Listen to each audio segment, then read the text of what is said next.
sekarang kita udah mulai lagi nih ya. Udah memasuki balapan di Red Bull Ring. Oke, MXGP. Hari ini aku banyak sekali ya yang Informasi. mau dibicarakan, tetapi saya coba singkat supaya nggak terlalu panjang. Kalau nggak habis-habis. Soalnya kalau saya bicara kamu tahu Miskin sendiri. kuota. Bisa 2 jam. Soalnya aku banyak sekali dan hari ini rada-rada yang saya mau tegas banget.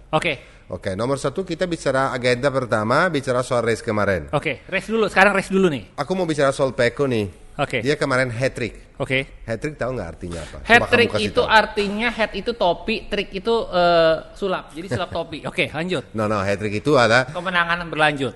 3 kali Iya. berlanjut. Siapa yang dulu lakukan itu di Ducati? Stoner Casey pastilah. Stoner tahun 2007 tahun 2008. Oke, kalau kita mau banding Stoner sama Bagnaia rada berat ya.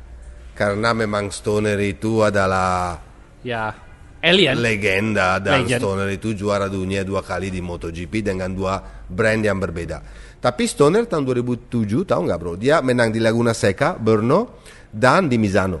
Tuh, Oke, itu hat-trick dia pertama ya. hat-trick. Hat-trick kedua tahun 2008, tahun berikutnya dengan Ducati ini Iya. ya, karena dengan Honda dia juga pernah. Tapi kita bicara Ducati karena Pecco di Ducati. Itu di Donington, Assen sama Sachsenring. Tahun 2022 ini baru Pecco di Assen, Silverstone dan Red Bull Ring Red kemarin. Bull Ring, ya. Itu berarti sesuatu banget menurut saya.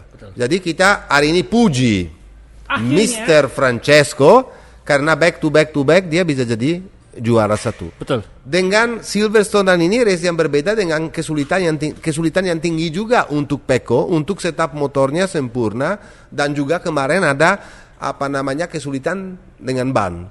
Karena Pecco pilih ban depan misalnya soft dengan risiko akhir-akhirnya Habis. itu bisa emang habis. Hampir ditangkap Dapat. lagi sama Quartararo, tapi harus angkat topi.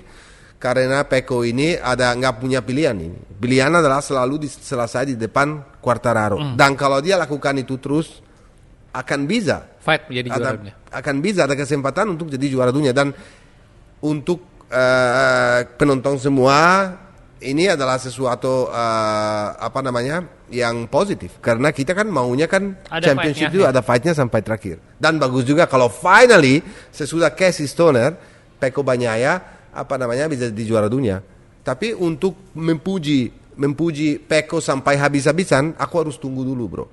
Race berikutnya yang di Misano dan apalagi di Aragon. Di mana Pecco itu sebetulnya adalah favorit. Kenapa? Karena tahun lalu di Misano Ajo kan 2 kali race. Yeah. Race pertama dia menang, race kedua dia leading tapi jatuh 3 lap terakhir. Yeah. Ya, dan di Aragon dia menang lawan Marc Marquez dengan fight yang luar biasa. Jadinya kan di atas kertasnya dia punya kesempatan. Peluang. Masalahnya ada apa? Masalahnya adalah Mr. Fabio Quartararo. Kenapa? Karena dia menurut saya dia kemarin true champion. Dia kemarin di track yang sangat sulit, di track di mana Pak Yamaha selalu struggle, dia langsung bisa selesai urutan 2 di belakang Pecco. Dan kalau ada 1 lap lagi, meskipun tidak ada, kita tahu semua, Jangan dia tuh bisa menang. Dan menurut saya sesuatu banget karena itu adalah Yamaha lawan pasukan Ducati. Di mana pasukan Ducati mungkin seharusnya kan punya strategi yang berbeda. Nanti kita bicara soal ini ya, supaya mereka kerjasama supaya bisa singkiring Quartararo supaya lebih gampang untuk Pecco jadi juara dunia. Tapi pembalap itu adalah pembalap bro, jangan lupa itu. Pembalap itu individual race itu ya. Kalau Miller beda cerita. Kalau Miller tuh meskipun masih ada kesempatan untuk jadi juara dunia meskipun sulit sekali dan meskipun terakhir ini dia udah dapat stability dan bisa naik podium. Kemarin pula dia usaha keras sekali untuk men-take over awal-awalnya si Pecco. Tetapi dia mengerti cepatnya bahwa Pecco punya speednya yang berbeda sebetulnya. Makanya Pecco langsung balas dendam dan jauhin. Oke. Jadi untuk bikin fast hari ini aku bilang Pecco top. Quartararo juga bela diri dengan di track yang sangat sulit dan luar biasa. Dan kalau saya di sini tetap bilang bahwa Quartararo ini adalah pembalap sedikit di atas yang lain. Meskipun Pecco adalah pembalap extraordinary. Semua orang bilang sekarang bahwa Pecco menang karena punya motor yang paling bagus. Mungkin di atas kertas itu motor yang paling bagus. Betul. Tapi pembalap yang lain di mana? Artinya apa? Dia itu lebih daripada lebih dong, bro. Jadi kita harus juga akui bahwa Pecco ini tuh lagi lakukan sesuatu yang super Ya, jangan bilang dia menang gara-gara Ducati. Dia menang gara-gara dia juga sedikit di bawah level Quartararo, tapi di posisi itu. Oke. Dan Quartararo punya pengalaman udah Lebih pernah jadi tinggi. Juara dunia. Oke. So, kita bicara Miller itu sayang kemarin aku kasih nilai super positif kepada Miller karena terakhir ini podium terus. Dan setelah ini dan best 5 terus. Dan dia nggak jatuh-jatuh lagi. Sejak dia dapat kontrak sama KTM. Tetapi kerjanya dia sebetulnya kemarin adalah mentahang Fabio. Tapi ternyata dia juga gagal untuk itu ya. Tapi tiga-tiganya top. Kalau kita bicara soal urutan 4 itu adalah Luca Marini, bro. Yeah. Luca Marini menurut saya kemarin itu bagus banget. Kenapa? Karena ini adalah dia itu adanya Valentino Rossi, oke?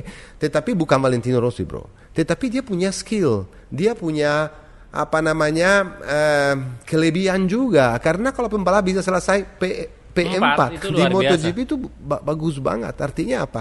Artinya mungkin dia perlu sedikit lebih banyak waktu, tapi saya yakin sekali dan saya itu udah bilang berapa kali bahwa Luca Marini ini mungkin gak se-eksplosif Bezzecchi, Bastianini atau yang lain, tapi lama-lama kalau udah dapat konsistensi dan udah mengerti gimana caranya, itu bisa jadi itu bahaya. Mungkin seperti Alex Espargaro butuh waktu untuk matang. Atau dia seperti Jorge Lorenzo di mana juga Jorge itu orangnya berstep kan. Oke, Jorge itu jauh lebih bagus ya daripada Luca Marini sementara ini. Tetapi Jorge itu adalah orang kalau waktu saya pindah ke Ducati juga, waktu dia udah step 1 di depan dia nggak pernah mundur, selalu step.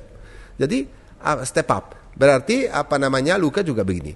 Urutan nomor 5 Johan Zarco. Kalau Johan Zarco aku kasih oke lah bagus karena selesai di nomor 5. Tapi tetap aja di weekend kemarin di free practice selalu di depan semuanya dan paling kencang.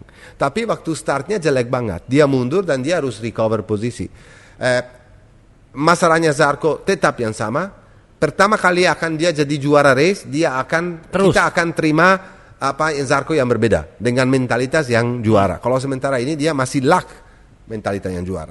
Kalau kita bicara soal Alex Espargaro kemarin saya bisa mengerti, bro. Meskipun dia bilang udah nggak ada masalah tapi masih sakit. Kamu tahu nggak? Waktu di warm up dia kan coba swap bike karena takutnya ada flag to flag race. Karena kan cuaca kan memang mereka prediksi kan bisa hujan. Jadi waktu di warm up dia coba jump dari satu motor sama yang lain. Waktu dia jump dia salah taruh kaki. Dia teriak banget karena masih sakit banget dan di atas motor itu tunggu sebentar ngilu banget. Jadinya kalau saya bisa bilang bahwa kemarin dia tetap lakukan sesuatu extraordinary meskipun dia menghilang poin dari Fabio, tetapi dengan kondisi kayak begitu di mana juga treknya nggak cocok banget sama Aprilia karena nggak ketemu setupnya yang seharusnya karena itu kan stop and go. Dan harus brake-nya yang stability brake-nya itu dan kemarin untuk cari setupnya Alex Espargaro struggle banget ya. Tapi dengan ban juga pilihan ban mungkin rada salah. Jadi dengan soft rear ban, jadi dia itu struggle banget tapi tetap aja bisa selesai ke posisi ke 6 dan akan ada track lebih cocok untuk Aprilia, misalnya Misano nanti. Ya, di mana Alex Espargaro masih di dalam contention untuk championship ini, jadi akan ada race di mana dia bisa balas dendam. Posisi nomor 7 Brad Binder, ya ini seperti biasa. Brad ini adalah pembalap kelas top. Tapi Brad ini adalah pembalap yang bisa jadi juara dunia di MotoGP. Masalahnya adalah di kendaraan. Yang dia selalu bisa lakukan prestasi yang optimal dan prestasi yang maksimal dengan alatnya yang ada di tenaga kaki dia. Alatnya dia menurut saya kalah jauh sama yang lainnya. Jadinya aku bilang bahwa Brad ini aku tetap puji karena memang pembalap bagus dan selalu konsistensi selalu ada di situ. Alex Rins ke-8 bagus sekali kemarin dengan kondisi yang Suzuki yang struggle, dengan apa adanya, dengan segala macam mental timnya dan segala macam apa ada di suasana itu, tetapi dia tetap bisa selesai race di posisi nomor 8. Marco Bezzecchi sama Jorge Martin. Kita bicara Marco Bezzecchi, oke, konsisten, best 10, dia rookie, tetap aja dia motor tua, kerja keras sekali supaya tahun depan bisa jadi salah satu calon untuk juara dunia. Dan ini harus bicarakan kita soal Jorge Martin karena kemarin ada masalah antara apa namanya Jorge Martin dan Bastianini. Enea Bastianini. Enea Bastianini komplain bahwa awal-awal race Enea Bastianini start dari pole position. Ya. Start dari pole position, dia itu on fire. Dia itu kemarin sebetulnya punya kesempatan untuk podium atau malah jadi juara, tetapi ada technical issue karena dia, aku explain dulu, waktu overtake kembali Jorge Martin, dia kena curb. Curb itu yang warna-warni di pinggir lintasan itu loh guys. Dia rada tinggi, waktu kena dengan pelek depan, peleknya penyok. Dan itu apa yang terjadi? Pasti pressure ban depan turun. Jadinya motor nggak bisa dikendarain lagi. Dan dia harus masuk pit. Dia komplain. Dia bilang Jorge Martin terlalu agresif awal-awal race-nya. Dia overtake saya terlalu agresif. Memang dia overtake-nya rada limit, tapi menurut saya masih koridor aman. Masih koridor aman. Dia bilang seharusnya dia tunggu sebentar karena kita harus jadi tim untuk menjaga atau membantu Pecco juga atau tim pabrikan. Menurut saya ini saya nggak setuju bro, maaf ya, sorry ya. Banyak sekali yang pojokin Jorge Martin. Aku nggak setuju. Pembalap adalah pembalap. Jorge Martin balap, dia balas kepada. Dan saya kalau harus overtake Pecco, Quartararo atau pembalap yang lain, aku akan overtake karena saya pembalap dan kerjaan saya adalah tujuan saya adalah menang race. Tujuan saya adalah jadi juara dunia. Normal. Aku setuju banget, bro. Sangat setuju sama dia, ya. Dan kalau politically correct, semua ini yang harus jadi teman-teman, bullshit lah, bro. Tunggu. Ini nanti kita bahas. Ya, nanti bahas. Tapi ini bullshit, bro. Ya, ini yang terjadi kemarin bullshit.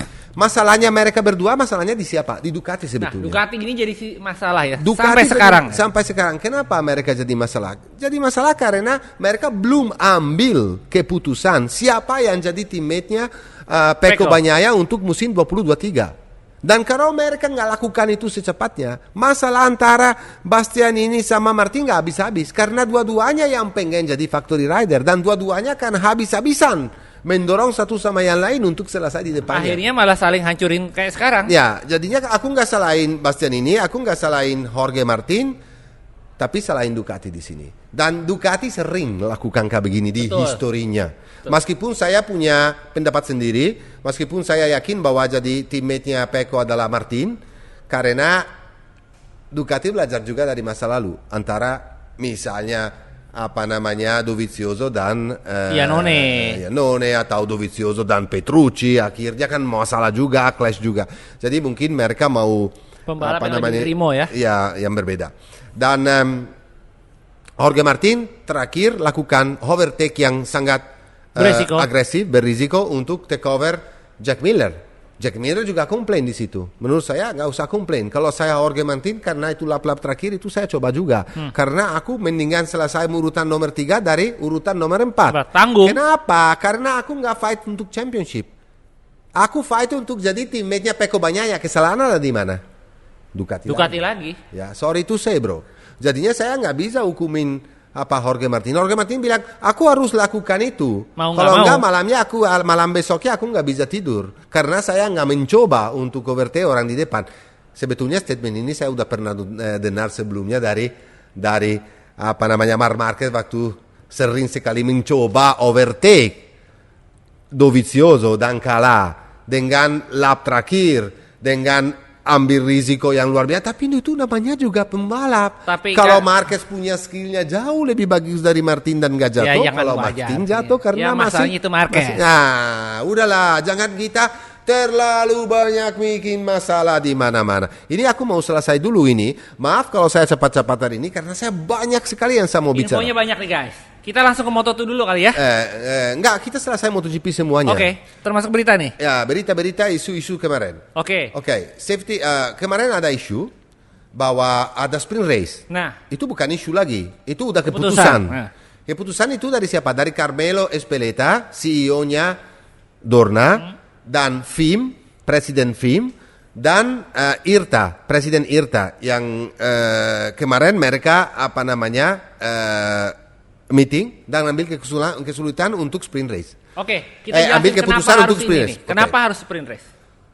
aku mau kasih tahu semuanya dari semua. Ada Faktor. yang plus, ada yang saya setuju dengan Dorna, ada yang nggak saya setuju, ada yang saya pokoknya punya pendapat saya sendiri. Iya. Oke? Karena bicara selalu politically correct, itu yang saya benci banget. Politically Wokeism. correct. Ya. Nah, itu Oke, dia. aku nggak mau itu. Aku all out seperti biasa Matteo. Nomor satu, apa namanya? Kenapa Dorna ambil keputusan ini sama Fim dan sama IRTA? IRTA itu adalah, kamu kasih tahu sama orang di rumah, Asosiasi Constructors. Rider Team No, Association. Team Association, Ya, bukan semuanya rider. ya, semua lah. Lebih ke tim. Dia ambil keputusan ini untuk apa? MotoGP ini punya masalah. Dorna punya masalah. Dorna itu adalah company. Perusahaan. Company yang punya bisnis MotoGP. Dan bukan cuma MotoGP, dia punya juga Superbike. Iya. Masalahnya di mana? Terakhir ini, tahun ini, ratingnya MotoGP unlock. Bukan cuma ratingnya dari orang yang penonton di rumah di depan TV, tapi Yang ke sirkuit. orang yang datang ke sirkuit juga Berkurang. banget, separohnya hampir, kecuali kemarin di Prancis dan beberapa race, tapi yang lainnya separohnya. Apa masalahnya sebetulnya? Kalau weekend race, orang semuanya datangnya di hari hanya. Iya. Kenapa di hari hanya? Karena di hari hanya ada race-nya. Ada race-nya Moto3, Moto2 dan MotoGP. Oke, puncaknya di MotoGP. Artinya apa? Orangnya nggak terlalu peduli dengan kualifikasi. Sementara ini kalau kita bicara weekend race, pendapatnya dari track juga penting. Dan penonton dari rumah rate-nya juga penting. Untuk sponsor juga penting, banyak yang nonton supaya mereka bisa display produknya atau Merchandise segala atau macam. whatever. Tapi kalau semuanya ini nggak ada, sponsor juga takut. Sponsor juga di mana sementara ini, balik lagi seperti kemarin kita udah pernah bahas, Formula 1 lagi begini. Iya. Formula 1 lagi ini. Banyak masalahnya sebetulnya. Dorna kemarin ambil keputusan dan Carmelo Espeleta keras sekali bilang bahwa kita harus ada sprint race. Dan sprint race itu akan jadi di hari Sabtunya. Kenapa dia lakukan ini di hari Sabtunya? Supaya hari Sabtu rame. Hari Sabtunya itu rame dan banyak yang datang. Mau atau nggak mau, puncaknya adalah MotoGP. Mau atau nggak mau, kalau race MotoGP ada yang penontonnya yang datang banyak, dari rumah juga banyak. Oke? Itu membantu pasti. Dan selain ini mungkin harus lakukan juga yang berbeda. Nanti kita bahas juga. Kemarin semua pembalap itu sebetulnya komplain. Kebanyakan, nggak semuanya. Termasuk Quartararo, wah kita nggak ditanya. Wah ini nggak bagus. Ya kita malas kalau race juga hari Sabtu karena bahaya. Oke. Gini bro. Mungkin benar, seharusnya Dorna sebelum ambil keputusan berat ini kasih tahu ke pembalap bahwa akan ambil putusan ini. Tapi kadang-kadang perusahaan itu harus ambil keputusan bro, no matter what. Karena meskipun pembalapnya semuanya nggak akan setuju, Dorna tetap ambil keputusan ini. Ya bro. Jadinya dan bahaya. Kerjaan pembalap itu adalah balap bro. Kalau kamu ambil putusan untuk masuk di dunia ini, kamu ambil keputusan untuk taruh jiwa kamu dalam posisi risiko. Dalam posisi apapun bisa terjadi. Sampai bisa mati juga, bisa meninggal juga. Maaf saya bilang langsung begitu, tapi itu benar.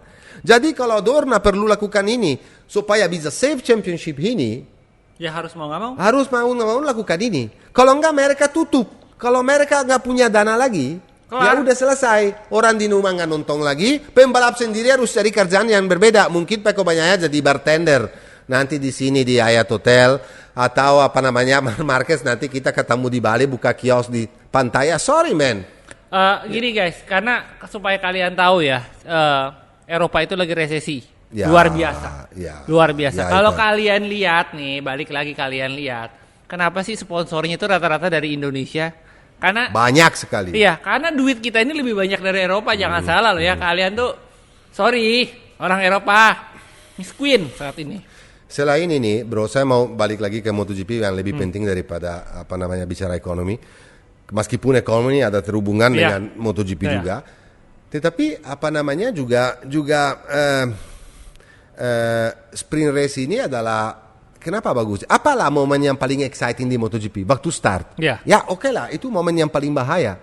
Tapi kita udah tahu juga bahwa pembalap-pembalap MotoGP itu lumayan dewasa. Iya. Pembalap-pembalap MotoGP kalau start jarang ada kesalahan kecuali kemarin Nakagami atau sekali-sekali pernah Itu jarang terjadi. sekali. Tapi kalau terjadi ya terjadi aja. Oke lah, kesempatan terjadi itu lebih. Kalau mereka itu sekarang komplain karena kebanyakan di atas motor waktunya dan kebanyakan testing, itu sebetulnya enggak juga. Karena sekarang formatnya yang baru adalah seperti ini, bro. Hari Jumatan ada FP1 dan FP2 dan waktunya akan lebih panjang daripada sekarang, mungkin 1 jam. FP1 dan FP2 ini akan penting sekali karena itu adalah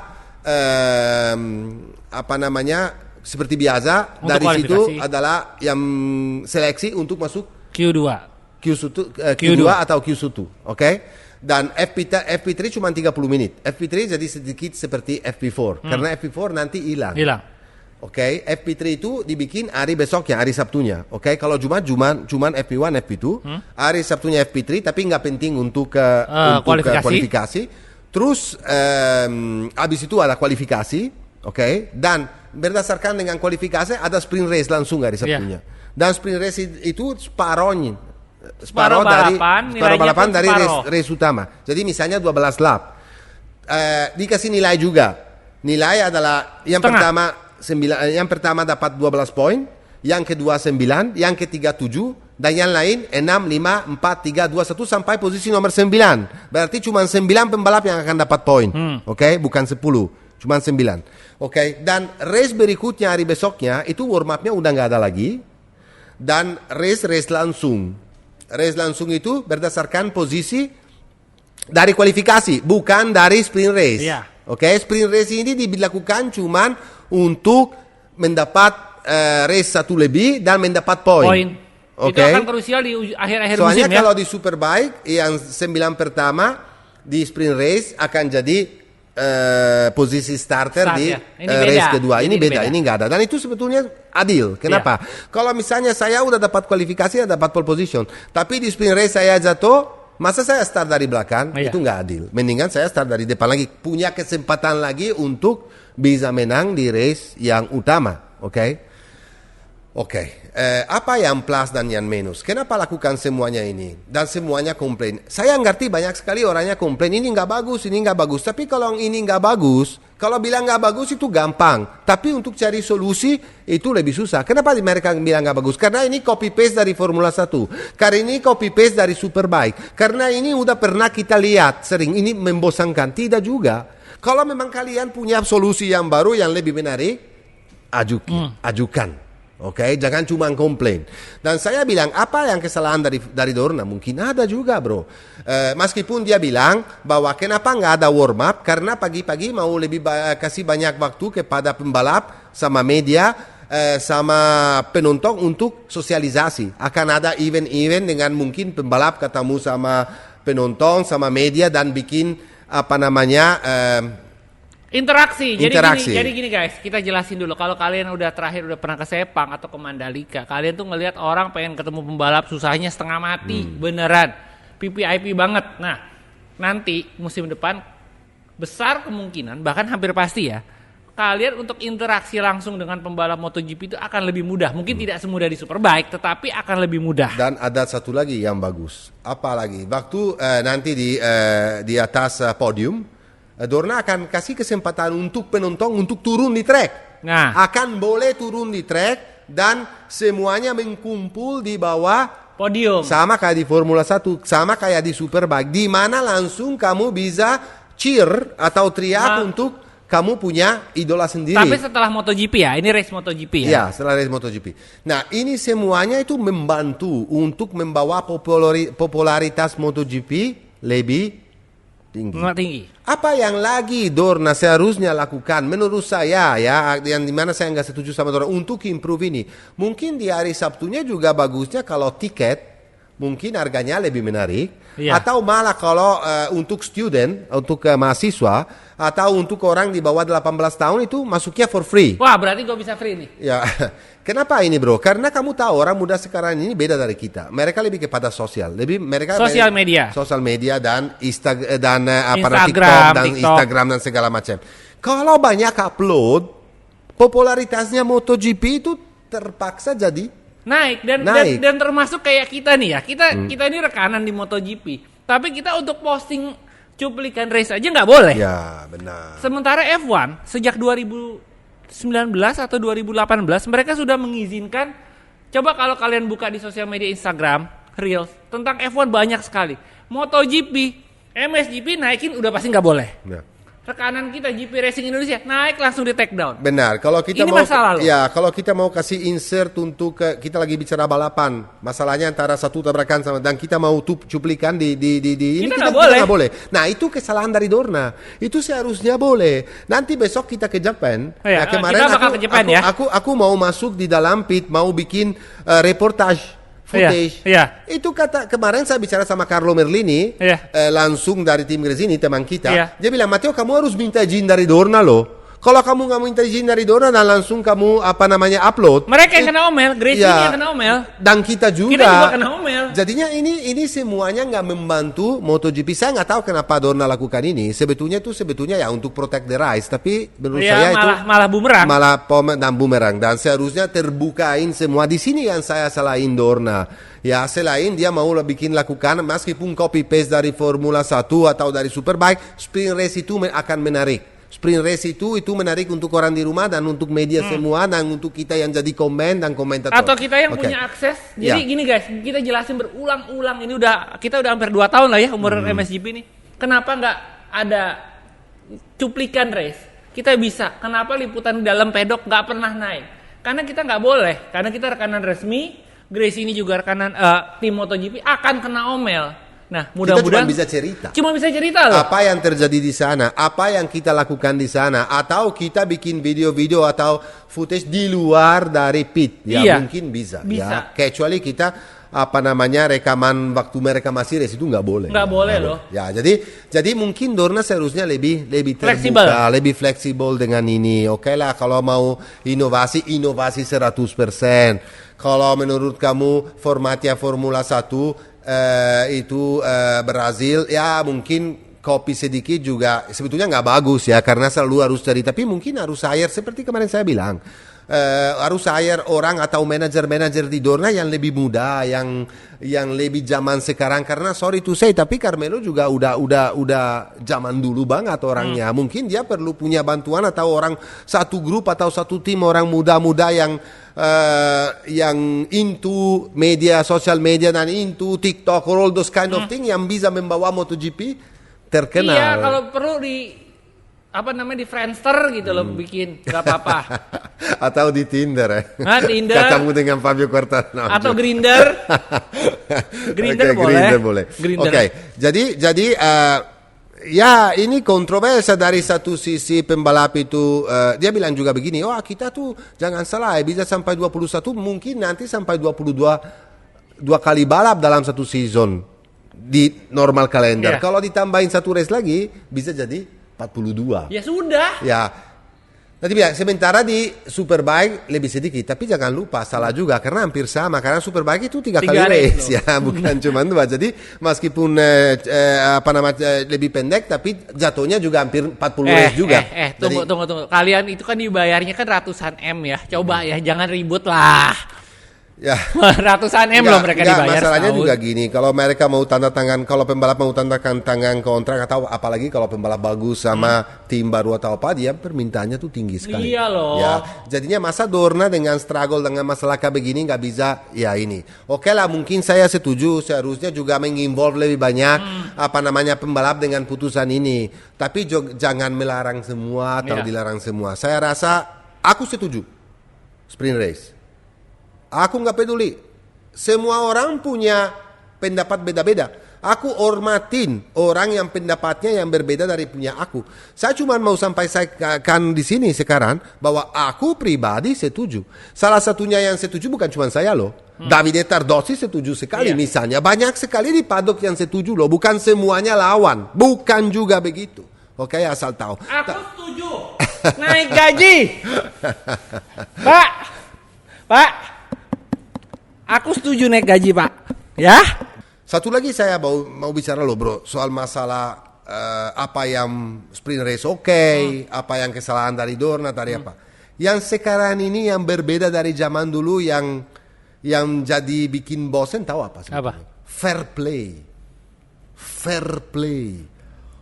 Politically correct antara pembalap ini. Jadi gini, political correct itu sekarang istilahnya gini deh guys. Kalau kalian yang udah berusia 30-an atau 40-an, itu di zaman dulu sebelum ada eranya sosial media, keterikatan antara seorang pemain, atlet dengan tim itu begitu kuat.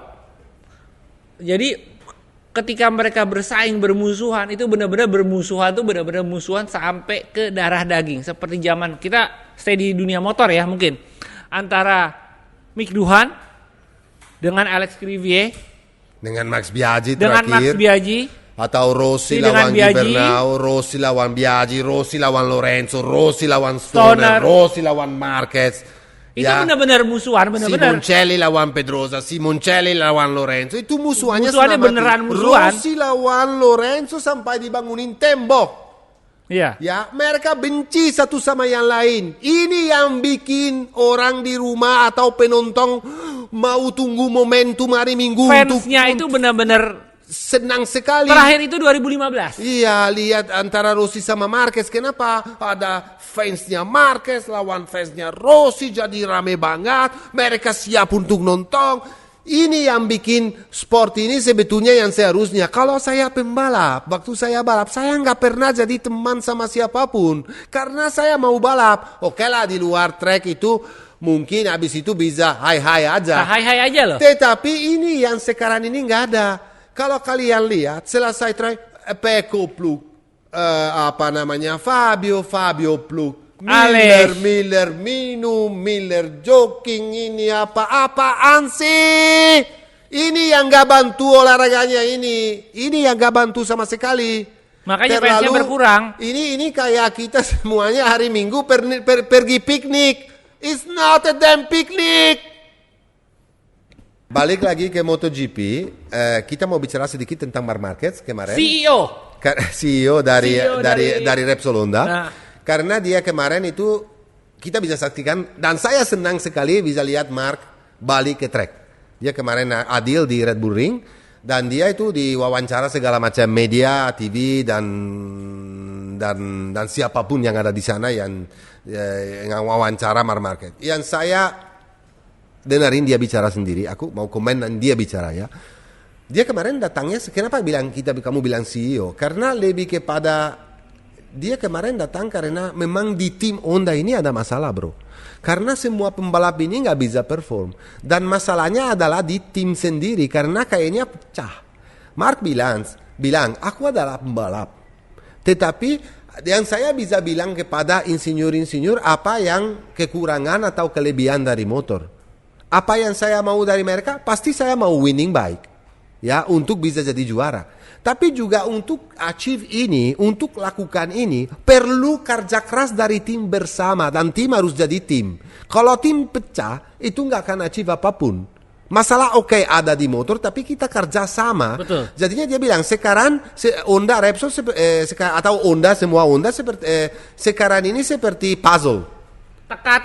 Teka-teki itu ada semuanya di atas meja. Kalau disambung-sambung dengan cara yang pas, nanti gambarnya akan keluar sempurna. Sekarang acak-acak aja. Kita perlu balikin lagi puzzle ini dalam posisi yang pas, di mana juga gambarnya jadi sempurna. Nah, itu saya setuju sekali dan bagus banget Marc Marquez lakukan ini. Oke? Marquez bilang Honda adalah tim paling sukses di MotoGP. Honda adalah raja MotoGP. Honda adalah raja motorcycle di seluruh dunia. Masa kita ada di kondisi ini? Ayo kita kerja. Salah satu juga news yang kemarin keluar besar sekali bahwa Alberto Puig mau dikeluarin. Dan ada gosip bahwa yang gantinya atau yang jadi middleman antara tim dan Japan itu adalah Davide Brivio. Nah. Aku dengar. Dan Puig mungkin tetap di situ tapi posisinya beda. Digeser. Ya, mungkin sama seperti Meregali dan Jarvis di Yamaha.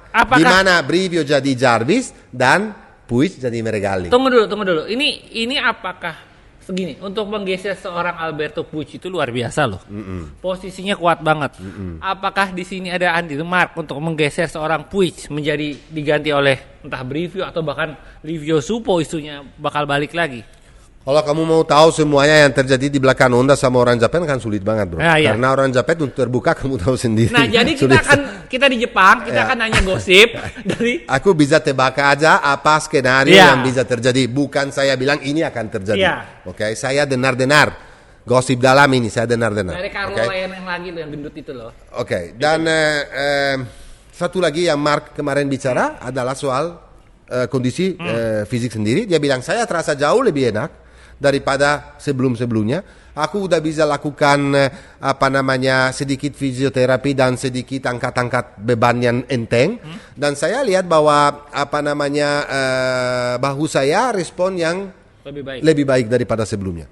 Kalau kalian tanya kapan saya balik, kalau tahun ini bisa balik, ya kalau misalnya hari ini atau kemarin dia ada check up lagi. Kalau mereka bilang bahwa ini udah tulang saya udah sembuh 100%, aku akan mulai kerja lebih keras di gym dan dengan tambah berat supaya bisa jadi kuat. Dan kalau tahun ini saya terasa 100% dan bisa balik untuk race terakhir akan balik. Kalau tidak akan balik tahun depan. Kenapa? Karena aku udah salah sekali lagi dan saya nggak mau salah lagi.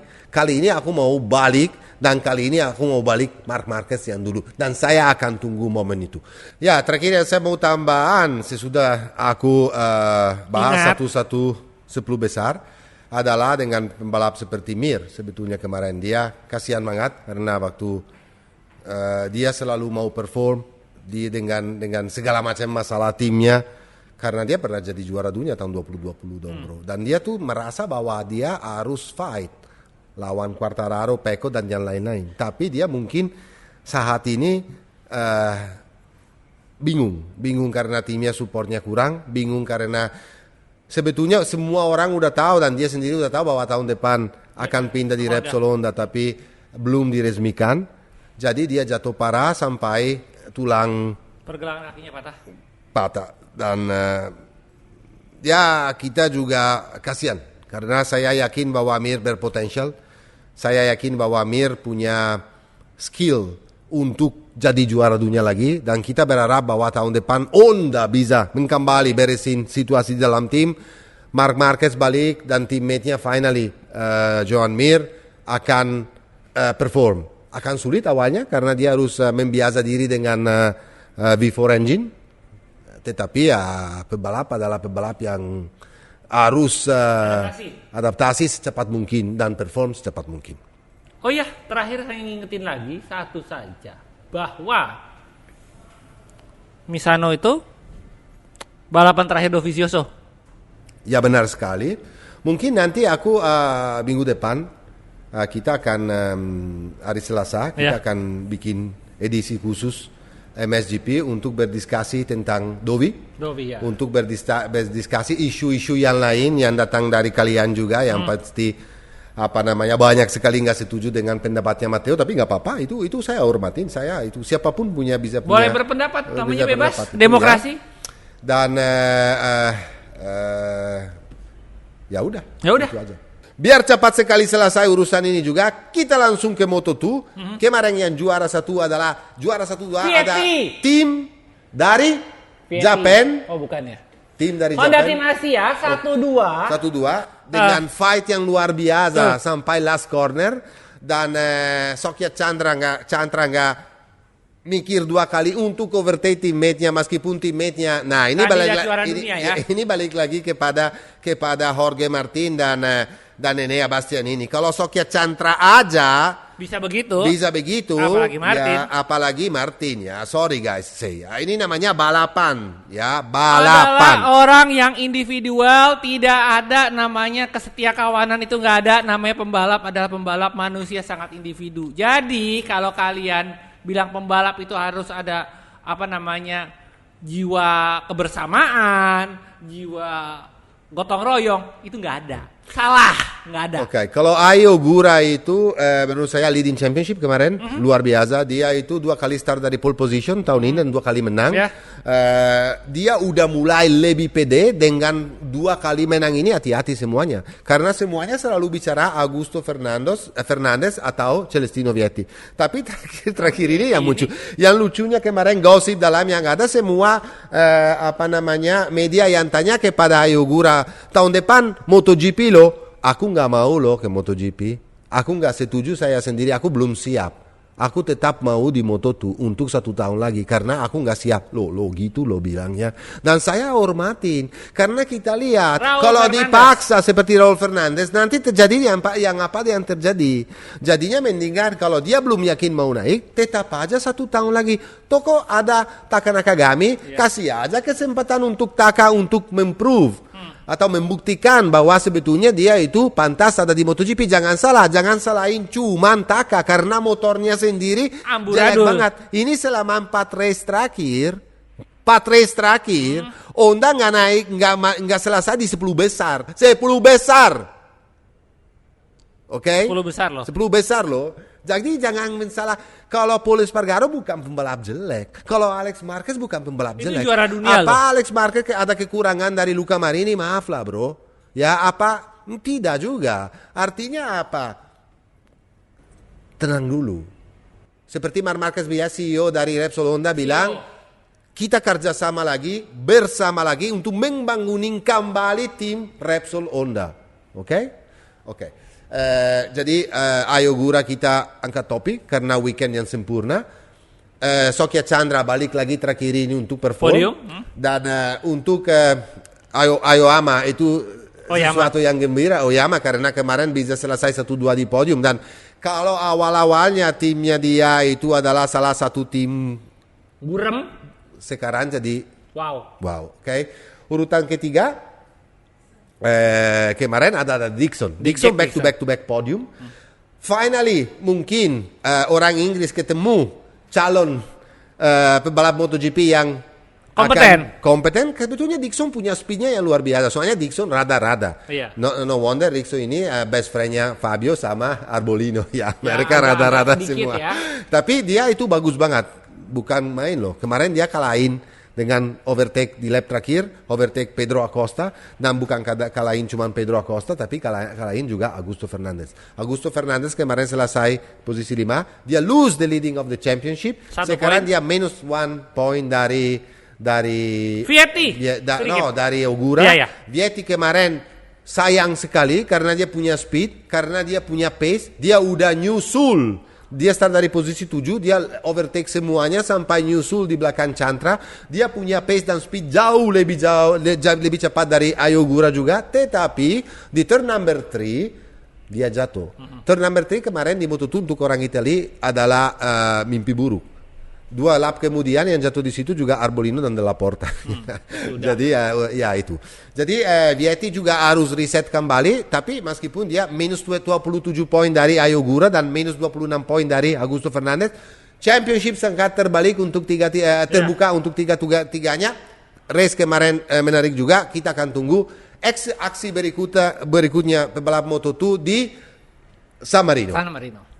Satu lagi yang saya mau tambahin, welcome back kepada Pedro Acosta kemarin di Moto2 karena dia selesai di urutan nomor 4, hampir naik podium. Dia kalah sedikit lap terakhir dengan Dixon, tetapi ya bro, dengan masalahnya dia patah tulang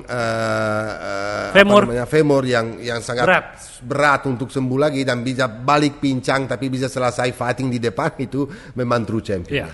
Ya, jadi kita ekspektasi bahwa tahun depan dia bisa fight untuk championship. Dan sekarang langsung ke Moto3.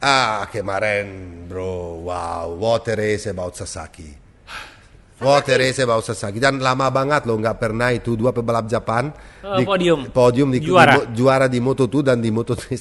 Saya ada dulu Ui sama siapa deh aku. Iya, sama Harada. Bukan Harada. Aku lupa namanya. Bukan Okada juga. Anyway, aku lupa. Tapi udah zaman dulu banget. Itu zaman GP 500 kok. Jadi gini bro, untuk Sasaki kemarin adalah kenapa saya bilang sesuatu banget, karena dia itu adalah kena 2 long lap penalti. Gara-gara di Silverstone dia di lap-lap terakhir tabrak Sergio Garcia dan bikin Sergio jatuh. Jadi gara-gara itu, karena terlalu agresif, dikasih 2 long lap penalti di race ini.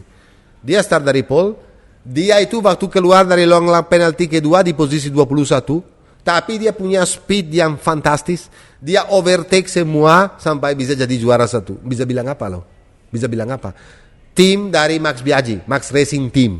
Ya, Max sendiri pernah bilang di wawancara sebelum race mulai, aku nggak yakin bahwa dia naik podium aja sulit sekali loh. Karena long lap penalti di sini itu nggak seperti Silverstone. Ini buang waktunya bisa sampai 3 sekon. Dia kena 2 kali, tetapi dia bisa jadi juara. Artinya apa? On fire. Sasaki ini adalah pembalap terakhir tahun ini, kan kita udah tahu. Kalau race awal itu waktu itu nggak kena masalah dengan fairing yang copot, yang dia leading jauh sekali. Ya, ingat nggak di race pertama di Doha? Ya, Qatar. Dia sekarang ini bisa juga fighting untuk championship, tapi saya nggak akan tetap berharap bahwa dia bisa race dengan begini sampai akhir. Urutan kedua kemarin Jepang itu juga. Ada Jepang juga itu Suzuki ya. Berarti di Moto2 menang dan di Moto3 1-2. Asia itu lagi bagus. Ya, Suzuki adalah pembalap yang top. Kemarin finally dia bisa jadi konsisten. Dia adalah salah satunya Honda di antara ribuan KTM. Kamu tahu lah isu antara Honda sama KTM kan. Ada isu yang besar sekali. Mereka lagi berantem supaya karena dibilangin bahwa sebetulnya KTM lakukan improvement meskipun di seal dan nggak boleh. Tetapi Dorna bilang atau safety commission bilang, race direction bilang bahwa itu sebetulnya bisa lakukan, tapi cuman yang harus lakukan itu dari tim pabrikan, nggak boleh dari tim satelit. Tim pabrikan artinya apa? Dari KTM sendiri atau dari Honda sendiri, nggak boleh tim sendiri. Termasuk Leopard juga sempat protes. Leopard yang protes habisan.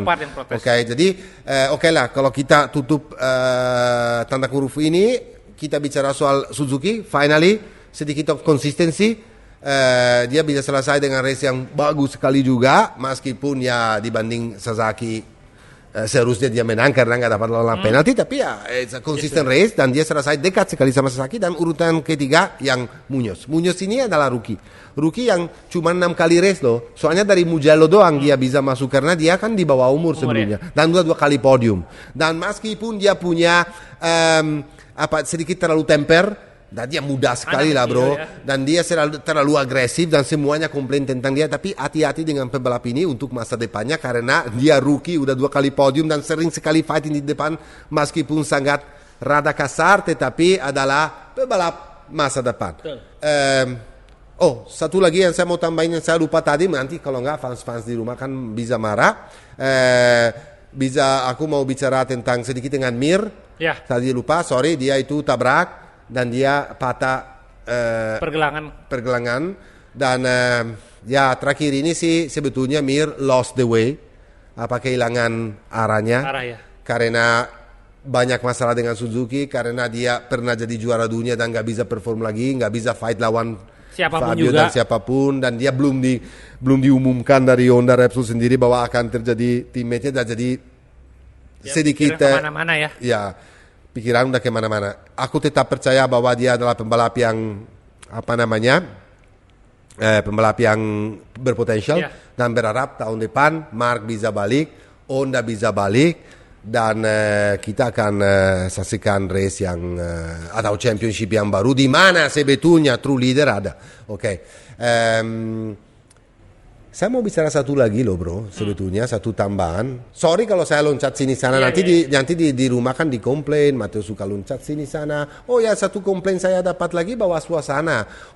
Bosan dong suasana di studio, ganti tempatnya. Kalian mau dengar ulasan aku sama Satar, atau lebih mau tahu suasana studio? Hello? Kalau mau tahu suasana studio atau suasana yang bagus, mungkin kalian ke Dufan aja atau pergi tempat hiburan yang berbeda.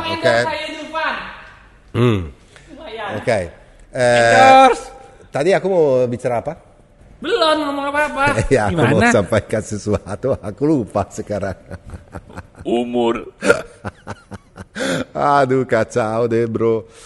Anyway, nanti kalau aku ingat lagi kita akan bikin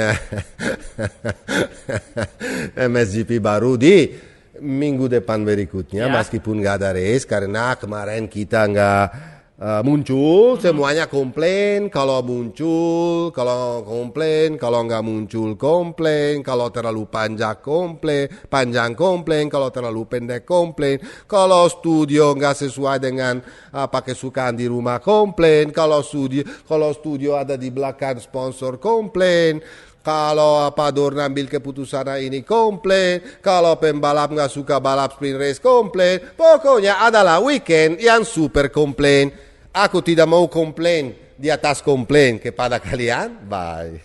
Naik gaji Pak, naik gaji, resesi. Bye.